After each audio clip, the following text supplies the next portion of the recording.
Então, gente, nessa aula de hoje a gente vai dar continuidade ao assunto que a gente viu na aula anterior e a gente vai falar sobre a demanda química de oxigênio. Na aula anterior a gente viu a DBO, que é a demanda bioquímica, né, de oxigênio. A DBO ela mede a quantidade de matéria orgânica biodegradável, né, é aquela matéria orgânica que necessita do oxigênio para se degradar. E a demanda química de oxigênio ela mede a matéria orgânica como um todo, não só a parte biodegradável, como a outra parte que também pode ser degradada, dessa vez utilizando um composto químico. E qual é a diferença das duas, né? Da DBO para a DQO? É que na DBO a gente tem a amostra e a gente deixa essa amostra, essa matéria orgânica sendo oxidada pelo oxigênio que tem dissolvido na amostra.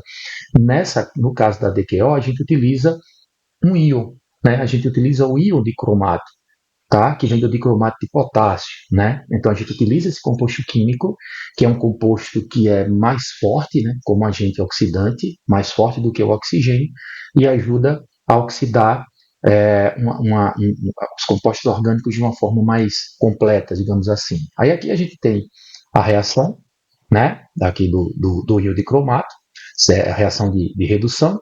Essa reação de redução a gente pode comparar com a reação de redução do oxigênio, né, que é quando o oxigênio ele está, digamos, quando é o agente oxidante mais forte, né, que faz parte ali da amostra. Se vocês observarem as duas semi-reações, o dicromato ele tem uma quantidade, né, de 1,6 vezes mais elétrons, né? Ou seja, se no íon de cromato eu tenho 6 elétrons que eu utilizo para oxidar a matéria orgânica, no oxigênio, ou seja, nessa reação de redução do oxigênio, a gente usa 4 elétrons. Então, isso aqui é a prova de que usando o dicromato, ele consegue ser mais efetivo porque ele consegue oxidar mais as amostras do que o oxigênio. Então, isso aqui é uma outra forma, digamos, da gente trabalhar. Agora, claro, quando a gente vai fazer os testes nas águas, no esgoto, dos efluentes, a gente geralmente faz os dois. A gente faz a DBO e a gente faz a DQO, né? Justamente para que consiga ter uma avaliação mais justa, né? Digamos assim, dessa água. Em outras palavras, o bicromato de potássio ele oxida substâncias que não seriam oxidadas pelo oxigênio dissolvido na determinação da DBO. É como se eu precisasse jogar esse composto, que é um agente oxidante muito forte, para que ele conseguisse oxidar substâncias que até então só o oxigênio não seria capaz de oxidar. Tá certo? E aí, quando a gente fala em substâncias, né, orgânicas que estão presentes na água, a gente tem basicamente dois tipos. Né? A gente tem o carbono orgânico total, que é a matéria orgânica que está dissolvida e suspensa na água natural, e a gente tem o carbono orgânico dissolvido, que é a matéria orgânica que está dissolvida e não suspensa. Então, esses dois outras medidas, né, de substâncias orgânicas que estão presentes na água também são bastante utilizadas, que aqui a gente vai ver mais como questão de conceito. E aí, na nossa próxima aula, a gente fala um pouquinho mais sobre essa questão da redução, da oxidação das águas naturais. Tá joia? Aí agora eu gostaria de fazer com vocês algumas questões, uns 4 exercícios, para que a gente conseguisse ver mais ou menos como é que isso aqui pode ser aplicado na nossa disciplina. Então, gente, nessa primeira questão, a gente pede para que vocês confirmem, por meio de cálculos, o valor de 8,7 miligrama por litro para solubilidade de oxigênio em água a 25 graus Celsius. A gente já viu na nossa aula anterior que o máximo de solubilidade que eu tenho do oxigênio em uma água natural que não esteja poluída é de 8,7 miligramas por litro. E aí o que a gente está querendo saber é justamente isso. Prove, né, confirme por meio de cálculos que realmente esse valor é de 8,7 miligramas por litro. Tá joia? Então, a gente vindo aqui, ó, a gente tem como solução o seguinte. Então, para eu saber da questão da solubilidade, o que a gente vai utilizar é a constante de Henry, né? E a gente tem que a solubilidade ou a concentração do oxigênio é igual à constante de Henry multiplicado pela pressão parcial do oxigênio. E esses valores aqui eu já conheço. Eu já tenho esses valores tabelados, como a gente já viu na aula anterior. Então, a solubilidade do oxigênio ele vai ser igual a 1,3 vezes 10 a menos 3 mol por litro vezes ATM, que é a constante de Henry, e a pressão parcial do oxigênio é de 0,21 atm. Então, cancelando aqui o atm com o atm do outro lado, a gente fica com a concentração do oxigênio, ou solubilidade, né? Tanto faz. Então, essa solubilidade vai ser igual a 2,73 vezes 10 a menos 4 mol por litro. Ok? E aí aqui a gente tem mol por litro, mas eu estou querendo encontrar em miligrama por litro. Eu vou ter que transformar de mol para miligrama. Como é que eu faço isso? Concentração do oxigênio vai ser igual a 2,73 vezes 10 a menos 4 mol por litro. E eu sei que a massa molar do oxigênio molecular, que é o O2, é 32. Então é só pegar 2,73 vezes 10 a menos 4 e multiplicar por 32 gramas por mol. Cancelo o mol com o mol do outro lado e eu tenho que a concentração ou solubilidade do oxigênio é igual a 8,7 aproximadamente miligrama por litro. Com isso daqui eu consigo realmente provar que aquela informação que eu trouxe para vocês na aula anterior, ela era correta. Tá certo? E a gente tem o seguinte, ó, mostre que 1 litro de água saturada com oxigênio a 25 graus Celsius é capaz de oxidar completamente 8,2 miligramas de CH2O polimérico. Esse CH2O polimérico seria a nossa matéria orgânica, tá? Como a gente já viu também na aula anterior. Então aqui a gente tem, buscando lá na nossa aula, a gente viu essa reação, né? Aqui eu tenho CH2O mais o oxigênio formando o CO2 e a água. Se vocês observarem, a relação molar que eu tenho aqui é de 1 CH2O para 1. É 1 mol de CH2O para 1 mol do oxigênio, né? Molecular, como está aqui, ó, razão molar de 1 para 1, tá certo? E aí, assim, calculando as massas molares desses dois compostos, que é o que a gente está querendo, a massa molar do CH2O é de 30 gramas por mol, a massa molar do oxigênio, 32 gramas por mol. A gente já sabe, que a gente já viu essa informação também, e isso é interessante que vocês guardem essa informação, que a massa do oxigênio dissolvido em 1 litro de água, ela é 8,7 miligramas. Vocês lembram lá da solubilidade?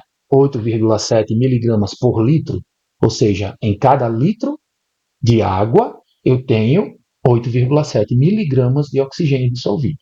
Tá certo? Sendo que eu não quero trabalhar com miligrama, eu quero trabalhar com mol.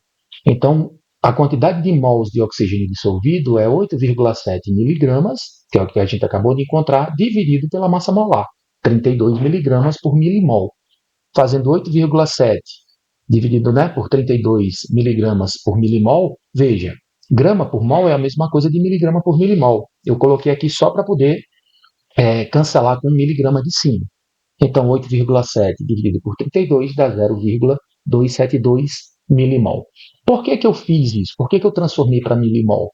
Ou para mol? Né? É porque, como eu vi que a relação entre o CH2O e o oxigênio molecular é de 1 mol para 1 mol, se eu tenho essa quantidade de mol de oxigênio dissolvido, 0,272, eu também vou ter do CH2O, 0,272. Então, é só pegar o 0,272 do CH2O, multiplicar por 30 miligramas por milimol, que é a massa molar do CH2O, e com isso eu encontro 8,2 miligramas. Ou seja, com esse 8,2 miligramas, né, eu sei que ele é justamente capaz de oxidar esse CH2O polimétrico, porque é a mesma quantidade de mol ou de massa, né, que eu teria aqui.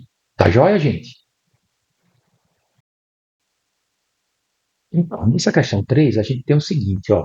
Uma amostra de 25 ml de água de rio foi titulada com 0,01 mol por litro de K2CR2O7, que é o nosso dicromato de potássio, que é justamente aquele cara responsável pela DQO. E necessitou de 8,3 ml, né, para reagir até o ponto final. O dicromato precisou de 8,3 ml para reagir até o ponto final. E aí ele pede qual é a demanda química de oxigênio em miligramas de oxigênio por litro da amostra. Então aqui a gente tem as informações. Para que eu consiga calcular o número de mols do íon dicromato, né, para que eu consiga calcular esse número de mols, eu tenho que ter a concentração molar, aqui ó, a concentração molar, vezes o volume. Então, assim, o volume eu já conheço, que é 8,3, né? E a concentração molar eu já tenho. Então, o número de mols do íon de cromato é 0,001 mol por litro vezes 0,0083 litro. Lembrando que aqui a gente precisou transformar isso aqui para litro, tá? Aí o que é que eu vou ter? Ó? O litro embaixo e o litro em cima. Eu vou cancelar o litro de baixo com o litro de cima e vou ter o número de mols, ou seja, o número de mols do dicromato que eu utilizei nessa titulação é de 8,3 vezes 10 a menos 6, né? 8,3 vezes 10 a menos 6 mol. Tendo o número de mols do íon de cromato, eu consigo encontrar o número de mols do oxigênio, porque existe essa relação de 1,5, né? Então, o número de mols do oxigênio é 8,3 vezes 10 a menos 6 mol vezes 1,5. Ou seja, o número de mols do oxigênio é 1,245 vezes 10 a menos 5. Tá bom? Aqui é o número de mols do oxigênio. Se eu quiser calcular a massa do oxigênio, porque ele está pedindo aqui, ó, miligramas por litro, né? Ele está pedindo em massa. Então, para eu calcular a massa do oxigênio, é só fazer 3,98 vezes 10 a menos 4, ou melhor ainda, 0,398 miligramas, né? Já transformando para miligramas, 0,398 miligramas, dividido pelo volume, que é 0,025, aqui, ó, a amostra de água, 0,025. Dessa forma, eu tenho que a DQO vai ser igual a 15,9, enfim, aproximadamente 16 miligrama por litro. Tá joia? Então, por fim, nós temos a questão 4. Essa questão ela fala o seguinte: a DQO de uma amostra de água é de 30 miligramas de oxigênio por litro. Esse O faltou 2, tá? É a molécula, né? O O2. O2 por litro. E aí ele pergunta qual o volume de K2CR2O7, do dicromato, a essa concentração, 0,002 mol por litro, que é necessário para titular uma amostra de 50 ml de água. Aqui é como se fosse o inverso, o passo a passo, o inverso do que a gente fez no exercício anterior. Então, eu tenho as informações, ó, do oxigênio, tá? As informações que eu tenho do oxigênio. Então, primeiro eu vou encontrar o número de mols do oxigênio para depois eu transformar e encontrar o número de mols de cromato. Então, aqui, ó, a massa do oxigênio ela pode ser dada pela DQO vezes o volume da amostra. Lembre que a DQO já foi fornecida aqui, ó, né? 30 miligramas de oxigênio por litro, ou seja, 30 miligramas por litro. Então, a minha DQO é 30 miligramas por litro vezes o volume. O volume de quê? 0,05, né? Tá aqui, ó, que é o volume lá na amostra de 50 ml de água. Tá bom? 0,05. Então, a massa do O2 vai ser 1,5 miligramas, ou então 1,5 vezes 10 a menos 3 gramas, tá? Encontrei a massa do oxigênio, vou encontrar o número de mols. Como é que eu encontro o número de mols? A massa do oxigênio dividido pela massa molar, que é 32. Então, o número de mols de oxigênio, 1,5 vezes 10 a menos 3 gramas, dividido por 32 gramas por mol. Então, com isso, eu tenho que o mol, né, o número de mols do oxigênio, molecular, 4,69 vezes 10 a menos 5 mol. Aí aqui existe aquela relação, ó.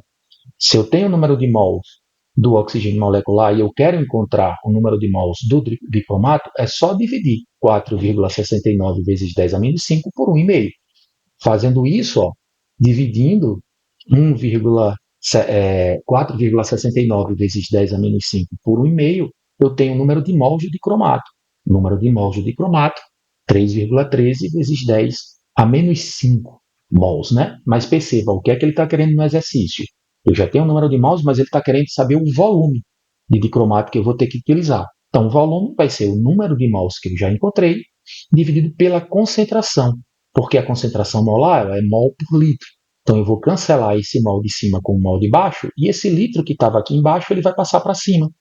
Né? Então, com isso, eu tenho que o volume vai ser 3,13 vezes 10 a menos 5, dividido por 0,02, e o volume vai ser igual a 0,015 ou 0,0157 litros, que dá igual a 15,7 ml ou mililitro. Tá bom, gente? Então, essas eram algumas questões. São questões rápidas, simples, mas que servem para que vocês comecem a estudar e ver mais ou menos como é que a gente consegue aplicar isso daí.